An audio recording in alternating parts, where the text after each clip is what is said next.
Donc le titre de ma petite conférence, c'est « Pensée et pratique de l'action ». Je vais vous proposer une réflexion sur ce thème très très large, pensée et pratique de l'action, déjà en resserrant les choses autour des enjeux de ce qu'on pourrait appeler une action transformatrice, et notamment vis-à-vis des enjeux de la transition écologique et sociale, donc ce qui rejoint, je pense, ce sur quoi un bon nombre d'entre vous travaillez. Et finalement, en disant de quelle action on parle, et quand on parle d'action, quelle action pour quelle transformation, et puis là-dedans, quel est le rôle de la réflexion, et une réflexion qui peut être liée à des disciplines scientifiques et techniques très précises,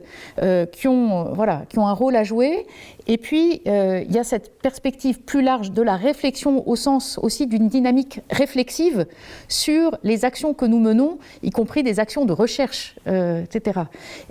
Alors, ce que je vous propose, c'est d'essayer d'aborder quelques éléments un peu généraux. Et là, j'ai pris volontairement, même par rapport à ce sur quoi je travaille actuellement au campus, un regard un petit peu décalé sur le rapport entre, finalement, l'expérience à la fois humaine, professionnelle, politique, voire spirituelle,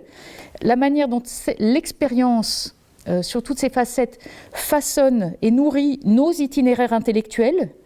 et puis, à rebours, comment une réflexion, notamment philosophique, comment est-ce qu'elle peut permettre d'éclairer et d'interpréter l'action. Voilà, et donc je donnerai quelques éléments un peu généraux, et puis ensuite je vous présenterai dans un deuxième temps le projet du campus de la transition, qui est une manière très située d'essayer de réfléchir justement à ce rapport entre la pensée et l'action, ou pensée et pratique de l'action. Et puis, dans un troisième temps, j'évoquerai ce travail collectif qu'on a mené au départ à partir d'une demande qui a été faite au campus, mais qui a impliqué cette année plus de 80 enseignants-chercheurs de différentes disciplines sur l'élaboration donc, de ce qui est devenu ce livre qui va apparaître en librairie la semaine prochaine, un manuel de la grande transition, qui est un effort pour essayer de proposer un parcours de questionnement à tout étudiant du supérieur et des enseignants-chercheurs qui voudraient essayer de proposer une dynamique justement de questionnement large sur les enjeux de la transition sous l'angle de la mise en transition. Et donc, en gros, on résume un peu la démarche comme comprendre pour agir. Et je crois que ça rejoint bien votre cycle de conférence qui est comprendre et agir. Et je pense que et à partir de là, Emmanuel me suggérait de réfléchir avec vous à ce que veut dire un engagement peut-être militant de l'intellectuel ou du scientifique. Je pense qu'il peut y avoir des débats sur jusqu'où aller dans cet engagement de type militant vis-à-vis des enjeux de la transition. Est-ce que, ça c'est un vrai sujet pour nous aussi au campus, que veut dire être dans une démarche plus réformiste ou une démarche plus en rupture? Et ça, je crois que toutes ces questions-là, c'est des manières de décliner cette question du rapport entre la pensée et l'agir, la praxis individuelle et collective. Voilà, alors tout ça en 3/4 d'heure. Donc je démarre tout de suite avec peut-être un écho un peu personnel, ce que je me disais pour réfléchir à ça finalement, et je vous renverrai bien une question pour démarrer, qui est de vous demander finalement dans vos itinéraires intellectuels ou dans vos itinéraires, tous vos parcours de réflexion, notamment sur les enjeux de transition, mais peut-être plus largement, quelles sont les figures d'intellectuels, ou peut-être pas forcément d'intellectuels d'ailleurs, mais qui ont pu vous marquer, qui ont été assez décisives pour vous mettre en mouvement, c'est-à-dire en mouvement du point de vue aussi de la pensée, de la réflexion, et peut-être prendre 30 secondes pour y réfléchir, vous demander qu'est-ce qui vous viendrait, en disant dans votre itinéraire, qui vous a marqué. Ça peut être des personnes évidemment vivantes ou pas. Alors, en ce qui me concerne, moi, je vais nommer 3 intellectuels qui m'ont beaucoup marqué par leurs écrits et par leur vie. Et justement, je pense qu'ils m'ont d'autant plus marqué qu'ils ont nourri leur réflexion par leur engagement et réciproquement. Alors, il y en a 2 qui ont été très importants pendant la Deuxième Guerre. Il y en a une, c'est la philosophe Simone Veil, que certains connaissent peut-être. Vous voyez son itinéraire, quelqu'un qui a été agrégé de philosophie normalienne et puis qui a choisi de travailler en usine chez Renault en 1934-35 et puis qui avait une analyse extrêmement forte et visionnaire sur les problèmes des totalitarismes et puis qui est décédé d'épuisement en 1943, mais après avoir eu déjà une contribution intellectuelle très importante sur le rapport justement de la pensée à l'action et notamment sur la question non seulement de la vie en usine, mais aussi de l'engagement dans la cité, on pourrait dire. Et puis une autre figure de la Deuxième Guerre, moi qui m'a beaucoup marqué dans mon itinéraire aussi spirituel, c'est Dietrich Bonhoeffer, qui était un pasteur protestant allemand, qui a pris position contre Hitler, qui a participé au complot contre Hitler et qui a passé 2 ans en prison à Berlin avant d'être pendu dans un camp juste avant l'arrivée des Américains dans un camp de concentration. Et qui a aussi eu une œuvre intellectuelle forte pour justement réfléchir. Alors, comme un pasteur protestant, mais avec une réflexion très incarnée dans ce qu'il vivait à son époque. Et je pense que puisqu'on n'est pas loin du Vercors aussi et toute l'action de résistance qu'il y a pu y avoir dans ce territoire, je pense que ça peut aussi peut-être résonner avec en tout cas un peu l'âme du lieu. Et puis enfin, il y a un autre philosophe qui continue à me marquer beaucoup, qui est vivant, qui s'appelle Michael Walzer, qui est un philosophe politique, qui est disons un intellectuel juif américain, qui a beaucoup réfléchi sur la citoyenneté et sur l'engagement citoyen, sur la manière de proposer des critères de justice dans des sociétés libérales pluralistes, marquées par une diversité de conceptions, pour appeler substantielles du bien, de ce qui fait la vie bonne, et qui propose une réflexion sur des critères de justice sur lesquels on peut essayer de se mettre d'accord, quelle que soit nos conceptions du bien, mais avec l'idée que nous pouvons viser ensemble des formes d'accès à ce qu'il appelle l'universel réitératif, c'est-à-dire trouver des valeurs que nous partageons et qui nous font vivre ensemble et qui nous permettent de dessiner des modèles de société désirables. Et ça, je pense que on est tous engagés sur ces processus de recherche de chemin collectifs qui nous permettent d'éviter des catastrophes, ou en tout cas de réduire peut-être les catastrophes qui sont déjà là ou qui vont être devant nous dans les années et décennies qui viennent. Voilà, et je trouve que ce qui est intéressant chez ces 3 intellectuels, c'est qu'en fait leur œuvre théorique, elle est inséparable, on pourrait dire, d'une action et d'un geste politique. Et du coup, moi, ça m'a fait les travailler, ça m'a fait réfléchir en me demandant si est-ce que leur pensée, la critique sociale à laquelle ils se livrent, leur interrogation par rapport à ce qui se passe dans la cité, au sens très large, est-ce qu'elle est d'autant plus universelle qu'elle est enracinée et qu'ils ont été très partie prenante de la vie de leur époque. Je trouve qu'en tout cas, ce sont des figures qui, moi, m'ont aidé et m'aident encore aujourd'hui à réfléchir et à agir, alors même qu'ils se situaient dans des champs qui pouvaient être assez différents du champ de la transition écologique, tel qu'on peut l'aborder aujourd'hui. Et puis, pour moi, en fait, ce sont devenus presque comme des compagnons de route, des amis sur la route. Et je ne sais pas, je pense que peut-être pour vous, que ce soit les figures d'intellectuels qui vous ont marqué, mais il y a comme ça ces personnes avec lesquelles on se sent en affinité particulière et qui peut-être nous donnent des ressources pour réfléchir et pour vivre. Voilà, alors donc ce sont des figures engagées. Mais on pourrait dire qu'il y a peut-être une objection par rapport à cette question de la pensée de l'action. C'est est-ce que pour certains, et peut-être pour ceux qui sont justement dans des sciences dures, est-ce qu'on n'a pas aussi besoin d'être un peu à l'écart de la vie habituelle pour pouvoir poser aussi une réflexion qui ensuite permettent d'éclairer l'existence ou les manières de vivre ou qui nous aident à aborder, à appréhender la réalité et ce qui se passe avec un recul nécessaire. Et pour rester dans le champ philosophique, quelqu'un comme Kant, par exemple, qui a une œuvre quand même vraiment majeure et décisive pour la réflexion, en gros pour une partie de l'humanité, je pense, et qui nous marque tous de façon plus ou moins consciente aujourd'hui. Je ne sais pas si vous savez que Kant avait alors une vie hyper réglée et on savait que tous les jours, en gros, il faisait à peu près, il avait un rythme quotidien hyper régulier et qui lui permettait sans doute, c'est en tout cas ce qu'il exprimait, qui lui permettait d'aller très loin dans une réflexion très audacieuse du point de vue de la réflexion intellectuelle. Voilà, mais c'est donc intéressant d'avoir voilà, ce cas de figure aussi, de se dire alors ça ne l'empêchait pas de lire les journaux tous les jours à la même heure et d'avoir un temps dans sa journée qui était dédié à rencontrer des acteurs de la société allemande de son époque, mais c'était quelqu'un, voilà, dire qui n'était absolument pas engagé dans l'arène politique de son temps et qui a eu sans doute une réflexion qui a contribué à nourrir des engagements. C'est pour dire qu'il y a sans doute des manières diverses, évidemment, de se situer dans le champ intellectuel par rapport à une visée transformatrice. Et puis, moi, je me souviens quand je faisais mes études, alors j'ai fait des études de théologie à un moment, et il y avait un philosophe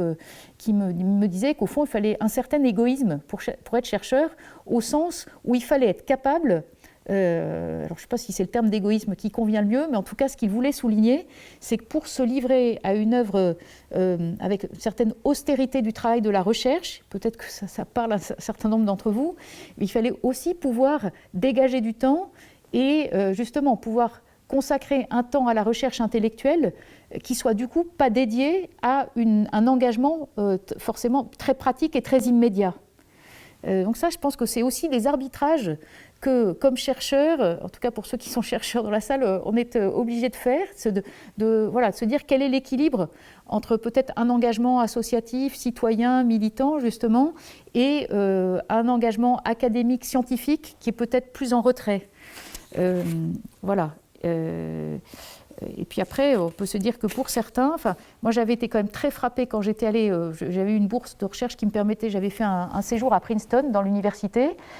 et j'avais côtoyé certains intellectuels, notamment des philosophes, qui réfléchissent aux enjeux de justice mondiale.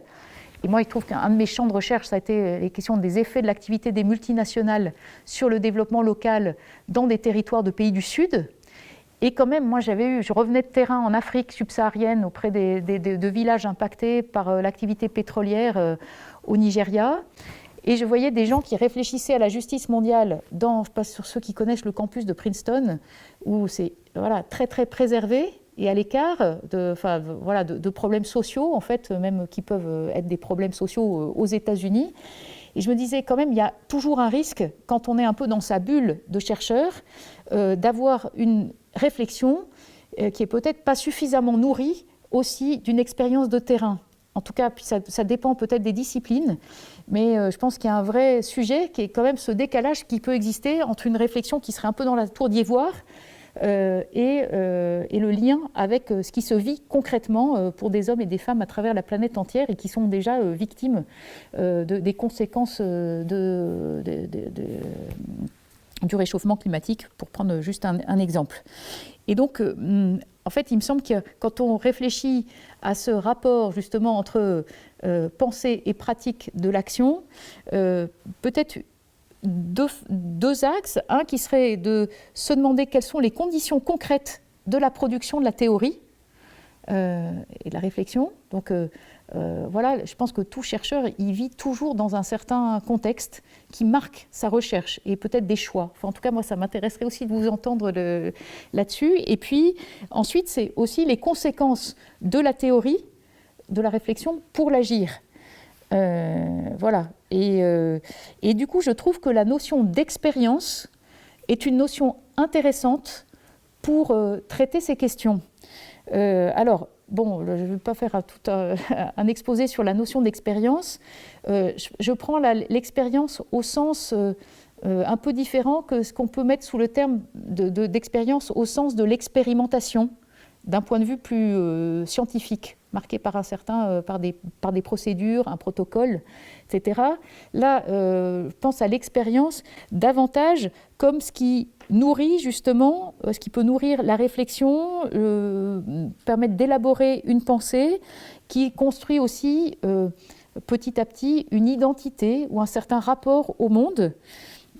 Et là, alors, je trouve qu'il y a une distinction qui est faite, par exemple, en allemand, entre ce qui est traduit en français par le même mot d'expérience, mais qui désigne deux façons différentes de prendre les choses. Et là, je reprends, c'est notamment en lisant Hartmut Rosa, qui est un sociologue que certains doivent connaître. Il fait la distinction entre ce qui est de l'ordre, en allemand, de Erlebnis, donc davantage une expérience qui peut être prise de façon très atomisée, on pourrait dire, en prenant une image, comme dans nos vies, parfois il y a des choses qui se succèdent et on a l'impression que c'est un peu comme la pluie avec l'essuie-glace et qu'il y a une expérience qui va chasser une autre et qu'on ne fait pas toujours l'effort de les relier et de se dire comment est-ce que ça nous nourrit profondément. Et puis, en allemand, l'autre terme, il désigne l'expérience, c'est Erfahrung, et avec l'idée que là, c'est précisément ce qui va laisser une trace, ce qui est relié à une histoire, ce qui peut donner lieu aussi à un récit, à une reconstruction, et qui nourrit la construction d'identité, au singulier ou au pluriel. Voilà, donc ça c'est, je pense que c'est intéressant que vous puissiez même vous demander comment l'expérience que vous faites, et peut-être l'expérience que vous avez comme chercheur ou comme praticien, différentes manières,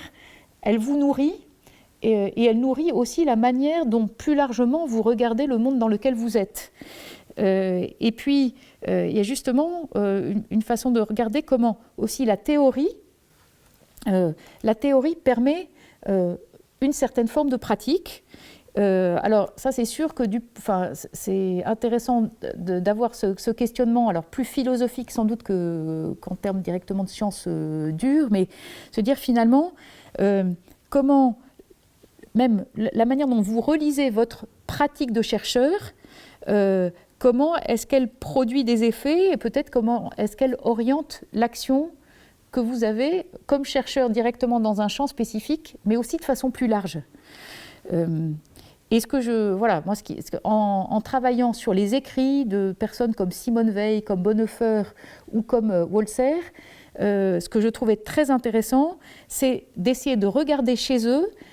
espèce de circularité, de relation dans les deux sens entre la théorie et l'action, je dirais entre la réflexion et l'engagement. Et ce que je disais tout à l'heure de ce lien, de ce rapport à l'universel, il me semble que chez eux, ce qui est très beau, c'est de voir que leur réflexion, elle est nourrie aussi par leur expérience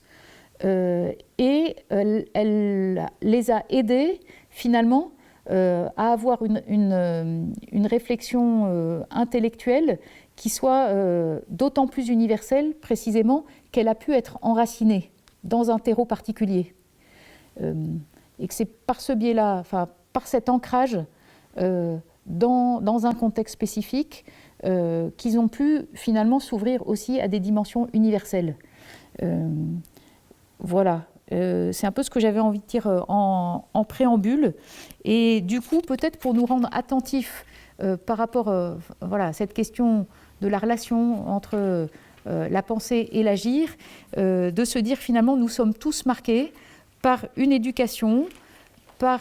une histoire, peut-être qui est à la fois personnelle et collective. Et je pense que même pour l'INRIA ou l'équipe du STEP et tout ça, vous êtes marqués aussi par des interactions que vous avez les uns avec les autres et par des manières d'aborder les sujets et qui ne sont pas que liées à des protocoles de recherche, que j'imagine que c'est aussi évolutif en fonction de ceux qui rejoignent et qui arrivent et qui ont leur propre questionnement intellectuel et qui vient nourrir une recherche. Et ça, voilà. Et puis, il y a ce va-et-vient, autre aussi les expériences peut-être que vous pouvez faire comme citoyen engagé, les expériences que vous faites en voyageant ou autres, et qui vont nourrir ensuite une recherche intellectuelle et qui peut se situer beaucoup plus en amont.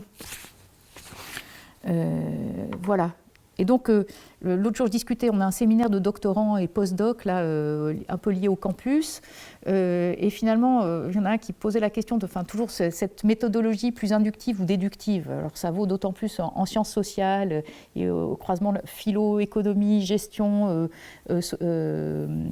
anthropologie, géographie. Là, on avait ces différentes matières qui étaient représentées. Et finalement, se dire que est-ce que c'est la bonne manière de poser la question, de se demander si la démarche est d'abord inductive ou déductive, alors qu'en fait, sur les sujets sur lesquels les uns et les autres travaillaient, au fond, il y a en permanence ce va-et-vient entre une expérience plus particulière qui nourrit une réflexion plus large, et en même temps, il y a toujours un cadre théorique qui va orienter la façon dont on regarde, de toute façon, le terrain plus particulier. Et voilà, je ne rentre pas dans les détails, mais évidemment, donc, pour aborder ce rapport pensée et pratique de l'action, voilà, là, je viens de donner quelques fils, mais chaque fil pourrait être tiré pour approfondir un peu le questionnement. Alors moi, je vais essayer de tirer l'un ou l'autre fil à travers la présentation que je vais faire du campus et puis de l'ouvrage qui a favorisé donc un approfondissement aussi un peu réflexif de ces enjeux-là. Alors, le campus de la transition, je pense qu'il a été justement la création du campus de la transition. Il vient, alors, au départ, je pense, de mon propre parcours, mais d'une intuition que j'ai eue et qui a été très vite partagée à d'autres, à la fois chercheurs, intellectuels, mais aussi praticiens. Et le point de départ, c'était vraiment se dire, est-ce que, alors pour ma part, le champ de recherche sur lequel j'étais et mes lieux d'enseignement, qui étaient à la fois l'ESSEC, donc école de commerce, l'école des mines de Paris, donc école d'ingénieurs, et puis par le Centre Sèvres, qui est faculté jésuite de philosophie et théologie, des liens aussi avec des philosophes et théologiens ou des apprentis philosophes et théologiens. Et puis c'est greffé là-dessus un cours mutualisé entre le Centre Sèvres et la formation commune des masters de Sciences Po. Donc vous voyez, j'avais en face de moi au fil des ans des étudiants plutôt des têtes bien faites et qui me partageaient leur frustration du décalage entre les cursus dans lesquels ils étaient et leurs convictions liées à un diagnostic sur l'urgence et la gravité de la question écologique et sociale et la nécessité d'intégrer dans les cursus de l'enseignement supérieur ces questions, donc on peut résumer sous le terme de grande transition, donc à la fois écologique, et sociale, économique, culturelle et citoyenne, se dire tout ça est pris de manière très anecdotique ou très marginale et ça ne suffit pas du tout et ça ne nous suffit pas. Et il me le disait sous l'angle à la fois justement de la préoccupation intellectuelle, de comment est-ce qu'on doit essayer de favoriser des cursus dans lesquels les questions soient prises de façon intégrative, et puis ça ne les satisfaisait pas du point de vue du rapport à l'action, à l'engagement professionnel, aux pratiques associatives en entreprise ou politiques vers lesquelles ils se destinaient. Et du coup, moi, je me suis posé la question de savoir si, déjà pour moi-même, ce que je faisais comme prof de philo dans ces enceintes diverses, est-ce que c'était la bonne manière de prendre les choses ou est-ce qu'il n'y avait pas une autre façon d'aborder ce rapport à la transformation, pour moi par le biais de l'enseignement notamment. Et du coup, j'ai eu l'idée de créer une petite institution qui pourrait être un peu hors système, mais qui pourrait permettre d'aiguillonner en fait la réflexion dans l'enseignement supérieur et peut-être aussi dans les grandes entreprises, puisque moi, un de mes terrains de recherche et du coup pour l'enseignement, c'était l'action des multinationales dans les pays du Sud, et en me disant, mais au fond, je suis face à, on pourrait dire, des mammouths ou des gros paquebots qui sont des institutions qui ont énormément de mal à bouger parce qu'elles sont très lourdes, elles sont pleines de contraintes institutionnelles qui ont tendance à retarder des inflexions de trajectoire. Et du coup, je me suis dit, mais au fond, est-ce qu'une petite institution plus agile ne pourrait pas permettre finalement de favoriser des cursus qui soient plus cohérents et qui invitent des enseignants-chercheurs, notamment, peut-être à positionner leurs enseignements et leurs recherches de manière un peu différente. Et puis j'ai commencé à poser des questions à des personnes qui sont venues là, ici dans ces murs, comme Gaël Giraud, comme Alain Grandjean et d'autres, et donc des personnes avec lesquelles je travaillais depuis plusieurs années. Et en fait, ils m'ont tous dit, mais vas-y, explore la possibilité de créer cette institution, et nous, ça nous intéresse de réfléchir avec toi. Et de fil en aiguille, on a constitué un groupe de travail avec des enseignants-chercheurs, des praticiens professionnels du monde de l'entreprise notamment, puis certains de mes doctorants ou anciens doctorants et des étudiants. Et assez vite, on s'est dit que ça valait la peine d'essayer de créer un lieu qui pourrait permettre d'accueillir des formations et qui soit un lieu à la fois de formation, de recherche et d'expérimentation de ce qu'on a appelé au fil des mois la grande transition, un peu pour faire écho, pour ceux qui connaissent, aux travaux de Polanyi sur la grande transformation, et pour faire écho aussi aux travaux de tous ceux qui disent sur la sixième extinction, et du coup l'idée que nous devons réfléchir, mais pas seulement avec une visée qui soit centrée sur les questions écologiques au sens plus étroit du terme, mais qui relie les différentes dimensions justement à la fois de la réflexion et de l'agir. Et donc voilà, le campus est né comme ça. Et alors du coup, j'ai essayé de relire l'expérience de création du campus, donc qui est né en décembre 2017 comme association. Et puis je vais vous raconter l'histoire en essayant de voir comment il y a un va-et-vient en permanence entre justement un peu la théorie et la pratique, ou entre la pensée et l'action. Donc au fond, il y a eu une première intuition, une concertation, et puis une première théorisation de ce que pouvait être ce qu'on avait appelé au départ école de la transition, et puis en fait la marque était déjà déposée, donc on a pris voilà, donc on s'appelle campus de la transition. Donc une première théorisation de ce que pouvaient être des formations plus holistiques, comme on dit, donc qui fassent en plus pas que appel à de la recherche intellectuelle, mais aussi au rapport au corps, aux émotions. Voilà, donc dimension holistique, et puis une perspective inter- ou transdisciplinaire. Donc on a essayé d'un peu de voir ce que ça pouvait donner, mais d'une manière assez théorique. Et puis, moi, plusieurs personnes m'avaient dit que ce serait bien que j'aille au Schumacher College, dont peut-être certains ont entendu parler, qui est une petite, maintenant c'est un collège dans le vocabulaire anglo-saxon, qui est lié à l'université de Plymouth, donc qui, depuis quelques années, délivre des diplômes de master. Et en fait, ce lieu était d'abord un lieu de formation non diplômant, qui a été créé par Satish Kumar, qui est un Indien, qui a maintenant plus de 80 ans, mais qui était vraiment avec un côté activiste et qui a voulu alerter les dirigeants à l'époque, dans les années 60, sur la détention de la bombe atomique, et donc qui a fait un New Delhi-Paris à pied pour alerter sur les problèmes que posait l'usage du nucléaire, mais puis ensuite qui était vraiment quelqu'un de très profondément enraciné dans ces questions écologiques et très marqué par l'influence de Gandhi, donc avec le souci justement d'avoir cette perspective interdisciplinaire, holistique, et qui relie à la fois les enjeux économiques, écologiques, politiques et spirituels. Et du coup, j'ai pu passer 4 mois là-bas. C'était un peu une expérimentation très concrète de ce qu'était un projet qui essaye précisément de former des étudiants venant de différentes disciplines à un type de questionnement qui soit un peu différent. Et donc cette expérience très concrète au Schumacher m'a renforcé dans la conviction que nous n'avions pas l'équivalent en France et que ça valait la peine d'essayer d'explorer ce qu'on pourrait monter. Et puis, en fait, on a... Alors, je suis par ailleurs pas mentionnée au départ, je suis religieuse dans une congrégation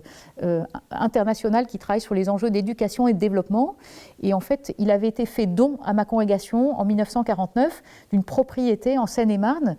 pour que ça devienne un projet éducatif et social. Et ça a été école, collège, lycée horticole, notamment avec des enfants placés par les services sociaux, jusqu'en 2016. Et en 2016, pour des raisons financières, la majeure partie des activités sur le site de Forges, donc en Seine-et-Marne, s'est arrêtée. Et du coup, quand j'ai parlé à la responsable de nos communautés en France du projet, en lui précisant bien que c'était un projet non confessionnel, vraiment pour être en lien avec des hommes et des femmes qui avaient le même diagnostic, qui étaient soucieux d'avancer, du coup, la responsable de nos communautés m'a dit va voir si Forges pourrait convenir, et si ça peut convenir, on peut mettre le lieu à disposition du projet. Et en gros, et puis de fil en aiguille, le lieu a été mis à disposition, et comme on dit les sœurs, qu'elles me mettaient aussi à disposition d'un projet dans lequel j'ai été m'installer avec des jeunes professionnels qui sont, c'est donc pas du tout une communauté la plupart ne sont pas du tout croyants, et c'est vraiment pour pouvoir être sur place dans ce lieu et essayer nous-mêmes de nous mettre en transition. Donc il y avait un côté arriver sur un site dans lequel on ne voulait pas justement arriver avec une théorie, un projet tout ficelé de manière un peu surplombante pour venir le mettre en œuvre, mais en se disant on a eu une première théorisation de ce qu'on voulait faire, mais ensuite on va s'installer dans un lieu marqué par un certain contexte, on peut dire l'aspect bio-régional, quelles sont les caractéristiques de ce territoire, et essayer de voir comment être un lieu d'expérimentation de la mise en transition d'un domaine sur le plan de l'énergie, de la rénovation écologique du bâtiment, de l'alimentation, de la mobilité, du rapport au low-tech et le rapport high-tech, low-tech, voilà, et d'essayer d'en faire un vrai petit laboratoire de ce que peut être une vie plus sobre, moins carbonée, qui nous permettent de tester si c'est facile ou pas, enfin, ou comment essayer d'être à la hauteur des enjeux. Et je prends souvent l'ordre de grandeur qui est de passer de 12 tonnes de CO2 par an à moins de 2 tonnes. Et je pense qu'on est très loin du compte nous-mêmes, mais d'essayer d'être avec un collectif qui vit sur place et qui mutualise pas mal de choses, d'essayer de voir ce que ça peut donner, et puis du coup de pouvoir être un lieu dans lequel on favorise de la recherche-action, c'est-à-dire non seulement on essaye d'expérimenter ce qui est possible, mais en travaillant avec des chercheurs de différentes disciplines pour pouvoir aussi, et puis avec des acteurs du territoire, pour voir ce qui est faisable à notre échelle, sans perdre de vue d'autres échelles de l'action, une échelle, on pourrait dire, méso, entre filières ou territoires, et plus large, et puis une échelle macro. Et donc, par exemple, en continuant à bien s'informer, être en interaction, notamment avec, par exemple, le modèle GEM de Gaël Giraud ou d'autres, qui nous permettent d'avoir aussi une certaine vision de ce qui se cherche à vraiment une échelle macro et beaucoup plus théorique que nous, ce qu'on peut expérimenter très concrètement. Et avec l'idée que tout ça est appelé à nourrir des enseignements d'étudiants. Alors, on a pas mal d'écoles d'ingénieurs qui nous envoient des étudiants. Et puis, on a monté aussi une formation qu'on appelle le T-Camp sur 2 mois, qu'on a conçu avec le mouvement Colibri, pour ces étudiants qui viennent et qui viennent de tous horizons, étudiants ou jeunes professionnels, qui est à la fois une réflexion en termes de gouvernance, en termes de permaculture, mais pas pour dire qu'il faut forcément faire de la permaculture au sens agroécologique du terme pour entrer dans la transition, mais que c'est un certain rapport à la terre, au territoire, au travail manuel, et pour nous aider justement à pouvoir aussi réfléchir différemment. Donc on est vraiment au cœur de ce sujet,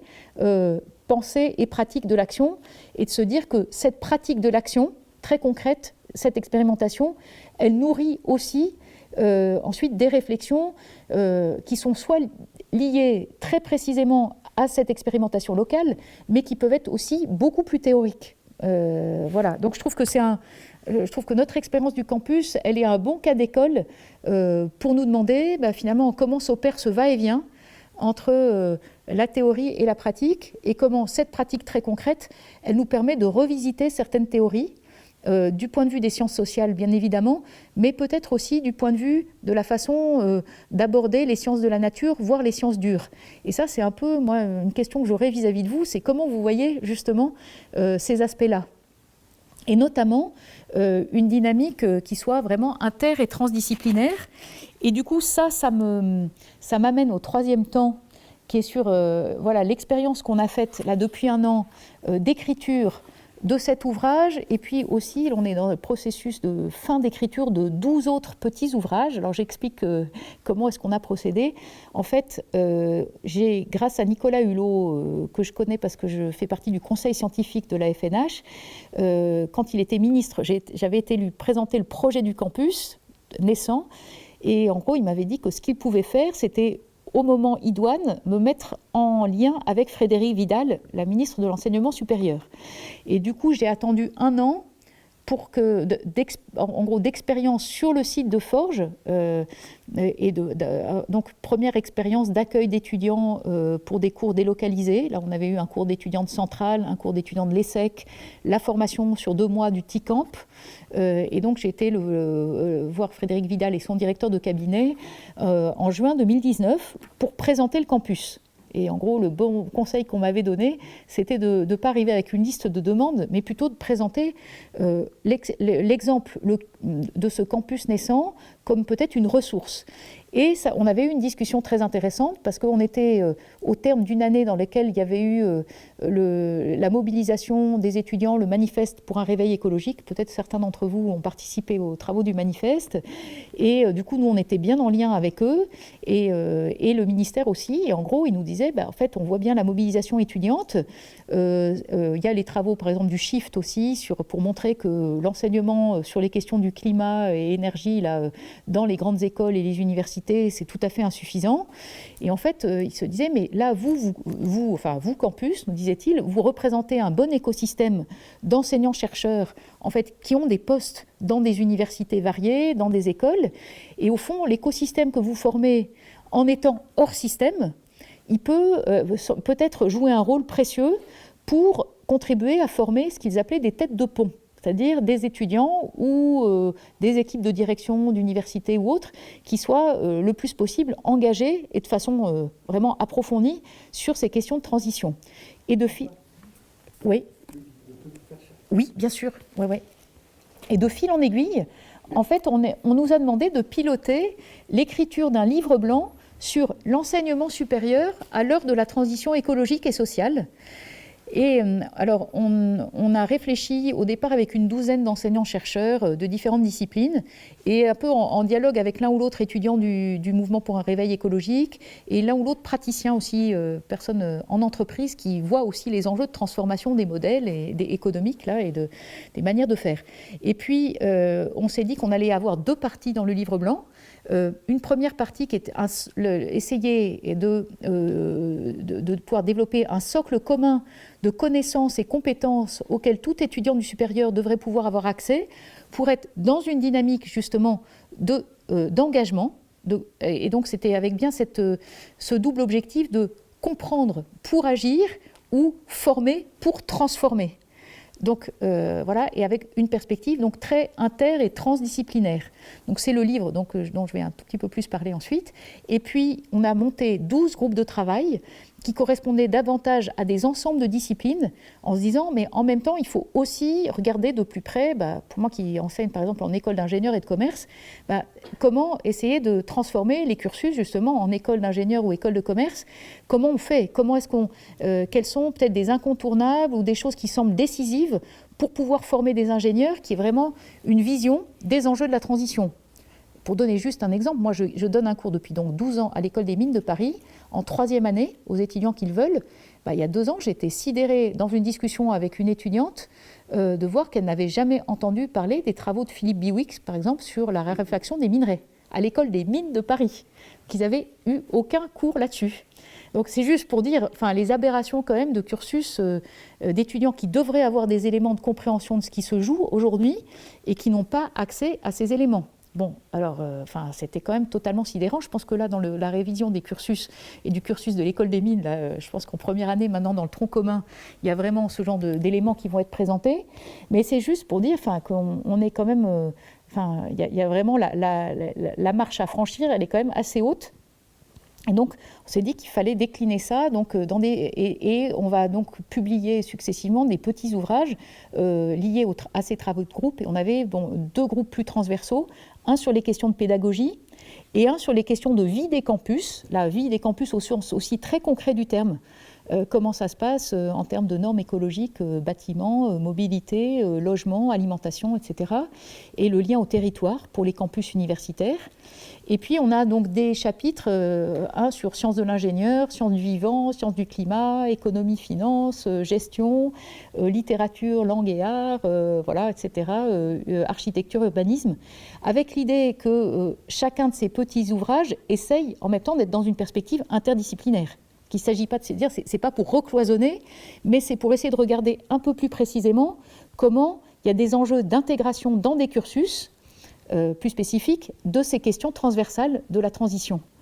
Voilà. Et donc,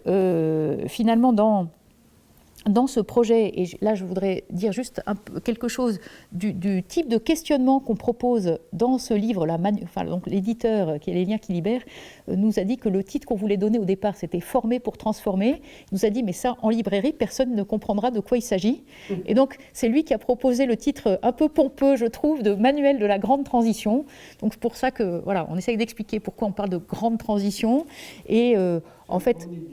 Voilà, c'est un bon éditeur. Au sens strict, je ne sais pas si on peut dire que c'est vraiment un manuel, parce que, alors même s'il y a quand même 50 pages de biblio, parce qu'on a essayé de faire en sorte qu'il y ait pas mal de ressources qui soient proposées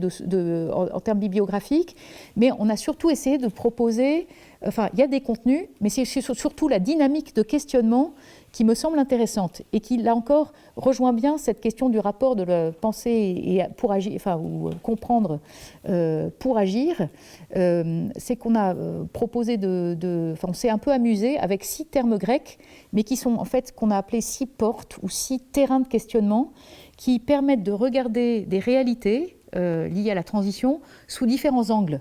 Et en fait, donc c'est plutôt un parcours qui est proposé avec cet ouvrage et avec l'idée qu'on peut partir d'une porte, pas là on part de la porte oikos et on arrive à la porte dynamis, mais on pourrait très bien partir de la porte praxis, des enjeux de pratique, pour parcourir ces 6 portes. Et terrain de questionnement, alors j'en dis un mot très très rapide, il y a oikos qui est en gros sur le système Terre. Et ça, je pense que ça rejoint peut-être pas mal les sujets sur lesquels vous êtes investis, et de se dire, voilà, comment fonctionne le système Terre, quels sont les enjeux du point de vue du climat, des enjeux de biodiversité, etc. Et comment est-ce qu'on prend conscience du fait qu'on a une planète et un monde commun et un monde à gérer aussi, dont il faut prendre soin en commun. Donc il y a aussi toute une réflexion sur la dynamique des communs qui est présentée dans cette porte oikos. Ensuite, il y a une porte qu'on appelle ethos. Alors comme le nom l'indique, ça donne le mot éthique. C'est là donner des outils de discernement, de réflexion éthique et politique sur les enjeux, mais voilà, quelles sont les responsabilités des acteurs, comment réfléchir à ce que peut être les composants de la vie bonne, du bien vivre, en disant qu'il n'y a pas une manière de voir, mais dire que ce questionnement-là, en tout cas, il est important, comme celui en termes de critères de justice, et de justice sociale et écologique. Donc ça, c'est ethos. Puis après, il y a une porte nomos, qui est sur la question alors des modèles. Donc ça, je pense, voilà, là, il y aurait beaucoup à compléter. Donc la question des modèles, des métriques, des règles du jeu. Et donc c'est un questionnement qui est à la fois épistémologique et puis qui touche des questions à la fois économiques. Donc on parle évidemment des enjeux de la croissance. Est-ce qu'on peut continuer à envisager la croissance comme on le fait? Et puis du coup une réflexion aussi en termes de juridique et en termes d'instruments de gouvernance aussi. Donc ça, c'est nomos. Puis après, il y a la porte logos. Et logos, ça a donné la question du langage, la question des récits et la question des rationalités. Et là, donc, on essaye de faire valoir que quand on parle de transition ou de développement durable, très souvent, c'est extrêmement vague. Et ça peut être une coquille un peu vide, ou en tout cas où chacun met ce qu'il veut. Donc comment clarifier ce qu'on met sous les termes qu'on utilise, resituer par exemple la notion de développement durable, le récit sur le développement comme un récit dans lequel parfois, qui peut être très marqué par une certaine perspective néolibérale, voire néolibérale, et donc avoir une approche critique aussi là-dessus. Et puis bien faire valoir que certes les sciences dures sont importantes, mais qu'on a donc une forme de rationalité scientifique au sens des sciences dures, aux sciences du vivant. Enfin, là, on est déjà charnière avec d'autres rationalités à l'œuvre, mais qu'on a aussi besoin d'une rationalité de type symbolique. Et donc, d'où l'importance du rôle des humanités, des arts, pour nous aider aussi à envisager des récits de ce que peut être une société désirable vers laquelle tendre. Donc ça, c'est la porte logos. Et puis ensuite, il y a la porte praxis, qui est sur la question du rapport justement à l'action, les échelles de l'action, les différents acteurs, et la question des formes de travail liées aux enjeux de la transition. Et on termine sur la question de la violence. Et du coup, la question, je pense, qui nous occupe tous beaucoup, c'est de savoir si on va y arriver avec le moins de violence possible, ou est-ce qu'on peut préconiser la non-violence active sans être un peu peut-être utopiste. Enfin, c'est ce que me disent un certain nombre d'étudiants quand j'évoque ces sujets-là, en me disant on ne va pas y arriver sans un certain usage de la force. Ça, je pense que dans les réseaux militants actuellement, toutes ces questions-là, elles sont très prégnantes. Et on s'est dit que c'était important de faire réfléchir des étudiants ou des enseignants-chercheurs à ces aspects, pas pour prendre position en tant que tel, mais pour mettre le questionnement citoyen au cœur d'une réflexion sur la transition. Et en disant, si on ne le fait pas, de toute façon, indirectement, on prend position pour soit le maintien du statu quo ou autre. Et puis la dernière porte, c'est la porte dynamis, qui est la question de la reconnexion à soi, aux autres, à la nature, et par le biais d'une réflexion en termes de résilience, mais aussi en termes d'éco-psychologie voire d'éco-spiritualité. Alors là, on est allé très prudemment parce que dans notre contexte laïque français, ça je vois la différence par rapport au Schumacher College où parler de spiritualité ne faisait aucun problème. Voilà, mais en France, on voit bien qu'il y a une espèce de méfiance, notamment d'un certain nombre d'enseignants-chercheurs qui ont très peur qu'on arrive dans un discours de type irrationnel, en fait. Voilà, et donc, on a essayé de faire valoir l'importance de la dimension spirituelle au sens où les traditions religieuses et spirituelles de l'humanité, quand même, sont toutes celles qui abordent la question du sens, et que la question du sens, elle est déterminante vis-à-vis des enjeux de transition. Donc, en disant, c'est pas pour avoir un discours, évidemment, qui soit confessant en tant que tel, mais c'est montrer comment cette question du sens, elle est au cœur, justement, d'une réflexion sur un rapport ajusté à l'action individuelle ou collective. Et donc, je pense qu'on ne peut pas ne pas aussi aborder cette question-là. Voilà. Et donc, je dirais que dans cet ouvrage, et ça rejoint bien là le titre de la conférence, donc Pensée et pratique de l'action, on voit bien que pour aborder ces questions-là, il faut faire le lien entre des dimensions qui sont à la fois épistémologiques, qui sont spirituelles et qui sont politiques. Et je termine juste, du coup, peut-être en reprenant là, les questions que Emmanuel me suggérait d'ouvrir à la discussion, là, qui étaient celles de la possibilité de combiner action en rupture et action réformiste. Et c'est une question qu'on nous renvoie souvent au campus en nous disant, mais au fond, par rapport d'ailleurs à la typologie qu'a faite Olin Wright, qui est un politiste qui parle de l'engagement pour la transition, de ce type de démarche, en disant il y a les actions réformistes en rupture ou aux interstices. Je ne sais pas si vous êtes familier de ces analyses. Moi, je trouve que c'est assez intéressant pour nous demander, mais voilà, selon peut-être nos sensibilités ou notre diagnostic, qu'est-ce qui nous paraît le plus approprié en termes d'action transformatrice. Et moi, ça m'a fait réfléchir à la manière dont le campus se situait. Et en fait, je me suis dit qu'au fond, nous, on essayait d'être justement une plateforme, un peu comme on est un lieu, comme disait Frédéric Worms en parlant du campus, il dit finalement, vous êtes une sorte de plateforme interacadémique ou interuniversitaire. Et je pense qu'on est même une sorte de plateforme qui est au croisement de plusieurs mondes, puisqu'il y a à la fois le monde de l'enseignement et de la recherche, mais aussi le monde, les collectivités territoriales, puisqu'on essaye de travailler avec des acteurs du territoire, le monde de l'entreprise, voilà, le monde associatif, et on essaye justement un peu de décloisonner ces mondes-là pour qu'ils soient en dialogue, et en se disant qu'aucun acteur n'a la solution tout seul pour une mise en transition des territoires ou des sociétés. Et du coup, en fait, on est en lien avec des acteurs qui se situent, pour certains, clairement en rupture, voilà, et il y en a qui sont dans des logiques vraiment de mise à l'écart des manières de faire, d'agir, de se situer dans la cité pour pouvoir montrer comment on peut essayer de vivre tout à fait différemment et de manière donc, du coup beaucoup plus sobre et d'une façon presque en autarcie. Donc on a des gens qui sont dans ces logiques-là et qui viennent nous voir ou qui en tout cas participent à des discussions, des débats sur des pratiques très en rupture. Et je ne sais pas si le campus peut être décrit comme étant vraiment en rupture, mais quand même c'est l'image que nous renvoient certains acteurs du territoire qui trouvent qu'on est déjà presque trop radicaux par rapport à ce qu'ils estiment possible. Voilà. En même temps, nous, on essaie d'être sur une posture pour le campus qui se veut radicale et non marginale, c'est-à-dire essayer de prendre les problèmes à la racine, du point de vue de la réflexion et de l'action, mais de manière aussi à pouvoir travailler avec des gens qui sont plus ou moins convaincus et engagés sur ces sujets. Ce qui fait qu'on est aussi bien en lien avec des gens qui sont dans une perspective là, clairement réformiste, par exemple des gens qui viennent de grands groupes industriels, et qui viennent réfléchir au campus sur ce qu'ils pourraient essayer de changer dans leur entreprise, en se disant, ben voilà, moi, là où je suis, comment est-ce que je peux avoir une action de transformation, mais à partir, je ne sais pas, quand je suis cadre chez Total, ou chez Unilever, ou L'Oréal, voilà, qu'est-ce que je fais et est-ce que je peux envisager une réforme progressive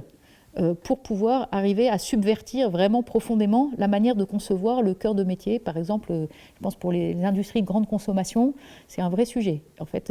est-ce que profondément on se dit qu'on a vraiment besoin d'Unilever, de L'Oréal ou de Danone, pour prendre des cas type, voilà, à un horizon pas très lointain en fait. Et donc du coup de pouvoir se poser ces questions-là, ou comment envisager des transformations des modèles économiques de ces grosses structures, ben là on est clairement dans une optique réformiste. Et puis la perspective aux interstices, je crois que c'est décrit en disant comment changer le monde sans prendre le pouvoir, mais en essayant d'entrer aux interstices justement dans des espaces qui sont parfois des entre-deux et qui permettent justement de regarder ce qui est faisable, ce qu'on peut innover, en n'étant pas totalement contre, donc dans la perspective plus en rupture, mais en essayant de créer ces va-et-vient. Donc voilà, pour moi, je pense que les trois postures sont importantes et complémentaires, et qu'il faut aussi des lieux dans lesquels ces postures dialoguent.